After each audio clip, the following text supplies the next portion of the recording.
अस्सलाम वालेकुम। गुलशेट अगर तव्हां सां गॾु आहे। कमीशन जे टेस्ट में ॾिठो वियो आहे त मुख़्तलिफ़ माफ़ूकल फ़ितरत या ईअं खणी चऊं नीम तारीख़ी दास्तान जेके सिंधी में तर्जुमो थिया आहिनि हिंदी फ़ारसी या अरबी मां, त उन्हनि जे हवाले सां हिकु न ॿियो सुवालु ईंदो ई आहे। गुज़िरियल भेरे कमीशन में ॾिठो वियो त किताब ॻोल्हे खंदा कीअं तर्जुमो कयो, उन जे हवाले सां सुवालु आयो हो। हींअर कुझु किताब अहम आहिनि जेके उन्हनि जे हवाले सां हिते आउं बहस कंदुसि। हिकिड़ो क़िसो मशहूरु क़िसो आहे हातिम ताई, फ़ारसी जो क़िसो आहे जेको सिंधी ज़बान में इमाम बख़्श ख़ादिम तर्जुमो कयो आहे। ॿियो क़िसो आहे तोतेनामो, फ़ारसी उर्दू खां सवाइ सिंधी जो मशहूरु दास्तान रहियो आहे, मगर इहा हाणे इन जी ख़बर न पइजी सघी आहे त इहो सिंधी में तर्जुमो कंहिं कयो, मगर इहो असुलु जेको क़िसो आहे उहो फ़ारसी में मशहूरु आहे। मुमताज़ दमसाज़ असुलु दास्तान फ़ारसी ज़बान में आहे जेको मौलवी रफ़ीउद्दीन लिखियो ऐं उर्दू में ज़हीर दहलवी तर्जुमो कयो। सिंधी में तर्जुमो हिक खां वधीक मुतर्जुमनि कयो आहे। पर इहो सुवालु अची सघे थो त क़िसो मुमताज़ दमसाज़ कहिड़ी ज़बान जो आहे। दास्तान अमीर हमज़ा, हीउ क़िसो फ़ारसी में लिखियो वियो।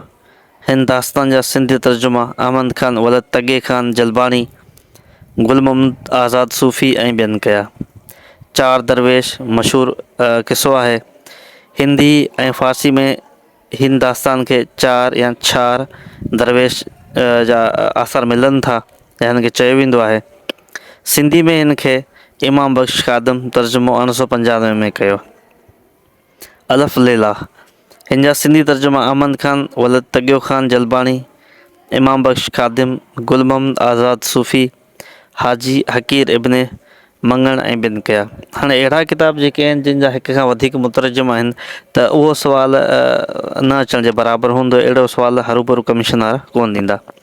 सैफ़ुल मलूक, हीउ दास्तान सिंधी ऐं सराइकी जे अक्सर शाइरनि मंज़ूम बि कयो आहे, जिन में मौलवी लुत्फ़ अली जो सराइकी में मंज़ूम दास्तान शाहकार आहे। हीउ सुवालु अची सघे थो त क़िसा सैफ़ुल मलूक खे सराइकी में कंहिं मंज़ूम कयो।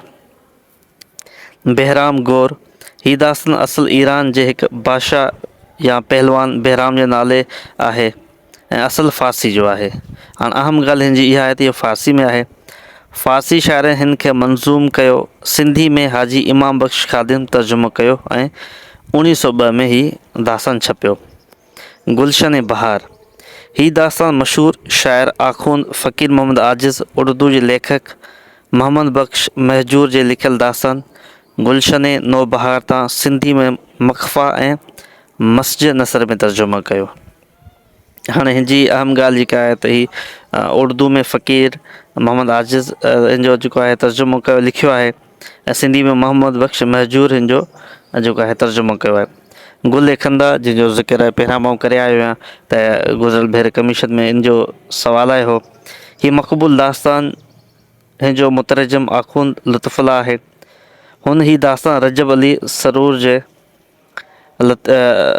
सरूर जे लिखियलु फ़साने अजाब तां सिंधी में तर्जुमो कयो। हीउ कुझु अहम किताबनि जा तर्जुमा हुआ जेके डॉक्टर अब्दुल जब्बार जूड़े जे जुल्द 3 सिंधी अदबी तारीख़ में ॾिना आहिनि ऐं हिननि खे जेके माण्हू सुठे नमूने यादि कंदो त उमेदु आहे त हिन मां थी सघे को अहिड़ो सुवालु अची वञे हलियो ऐं तव्हांजो उहो सुवालु सही थी सघे थो।